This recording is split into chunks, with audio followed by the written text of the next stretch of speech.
President Trump seems optimistic about peace negotiations between Russia and Ukraine. Trump held a phone call with both Ukrainian President Zelensky and Russian President Putin. Trump wrote, in part on Truth Social, Russia and Ukraine will immediately start negotiations toward a ceasefire, and more importantly, an end to the war. The conditions for that will be negotiated between the two parties, as it can only be because they know details of a negotiation that nobody else would be aware of. Trump also said that Russia wants to do large-scale trade and that Ukraine could be a beneficiary in trade as well. Now, the Vatican, at least according to Trump, is actually open to hosting those peace talks. Putin described the call as a meaningful and frank one.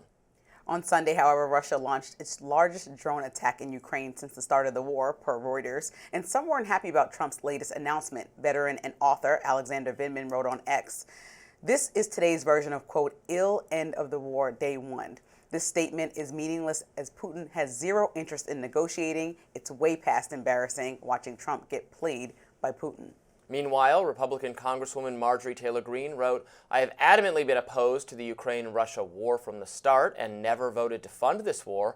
I'm grateful that President Trump talked with Putin. There's now the prospect of peace and future trade with both countries." I, too, want an end to the Russia-Ukraine war. I think we all do. That is only going to come about through diplomacy. It's not going to come about, in my view, through Ukraine ever defeating Russia. That can't happen. Ukraine's own advisors don't think that. U.S. military advisors don't think that.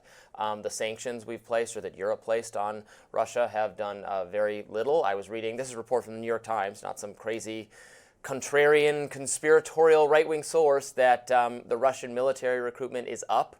They're not like losing their net recruitment is increasing despite huge numbers of casualties and injuries among their troops that they send into Ukraine. So it's not going to be a military defeat. It's going to be a slow conquest of Ukraine, or less slow by the day. And so it is definitely time for diplomacy. I love to hear Trump say he wants trade. I'm all about trade. Get Russia, Ukraine trading, get them financially intermingled in a way that will be less likely to result in warfare. That all sounds great to me. Well, Trump and Putin sat on the phone for 2.5 hours yesterday. He came out with a stance that felt very optimistic. I think that it was a bit performative. He spoke to Putin in February this year also. This is the second call on record that we know that they had. And nothing was accomplished then. And a lot of people feel that nothing was accomplished now. He said they will immediately begin ceasefire talks. I don't know that to be true.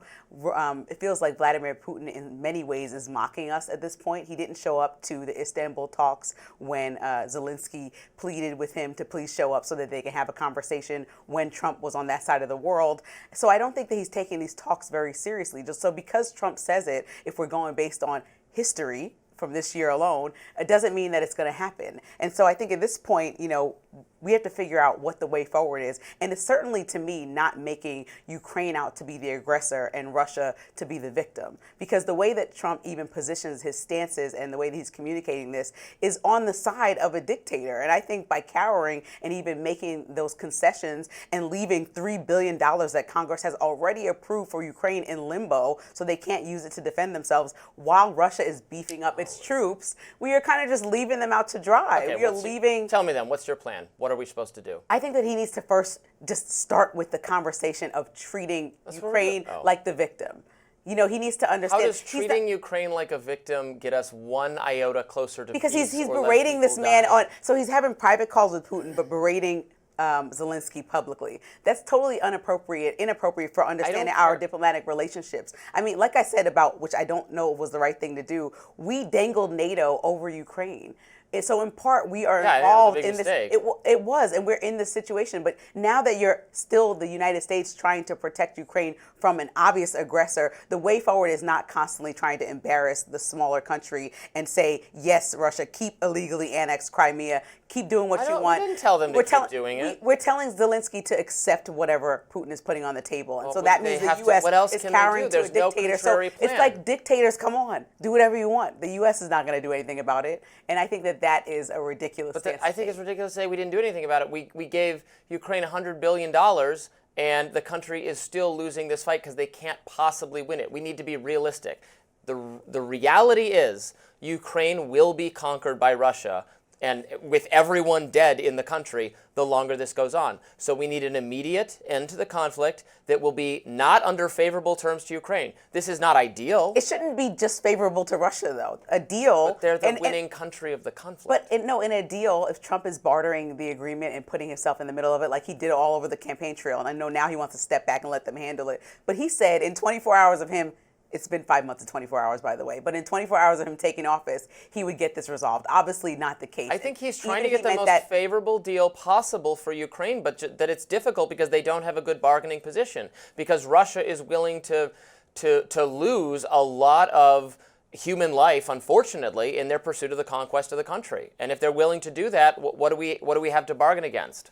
Well, the U.S. has, the luxury of being the superpower of the world. And so I think in many ways we can do much more to try to protect Ukraine and try to negotiate an agreement that is at least fair to the smaller country that's under a barrage of attacks. I mean, for Putin to have conversations with Trump to signal for his people in his, in his cabinet to signal that they're going to try to come to a peaceful end of this war, and then to barrage Ukraine with drone attacks on Sunday, a day before, you're speaking to our president, is a complete lack of respect. And so I think the more that we disrespect Ukraine, the more that we exacerbate the situation. I don't see how there will be any resolution other than Russia keeps the territory it took, no NATO membership for the rest of Ukraine, but a peace agreement that Russia is not going to invade any further, and that the security of Ukraine is then up to its European neighbors, and then maybe we have some trade deal or some minerals deal or some involvement of the country that way. I don't know. That's how it's going to end. It's going to end like that, or it's going to end with Russia controlling the entire country. It's going to be one or the other. I don't see any foreseeable future. It's like they're going to greet us as liberators thinking, to think that Ukraine is going to somehow win back its territory. I mean, right? No one has a plan for Ukraine to recover the territory. Hopefully these talks start immediately, like Trump said yesterday. Immediately. Right. Next up, Bernie Sanders takes a shot at Democrats while he is on Andrew Schultz's podcast. Some interesting remarks we'll discuss. Stay tuned.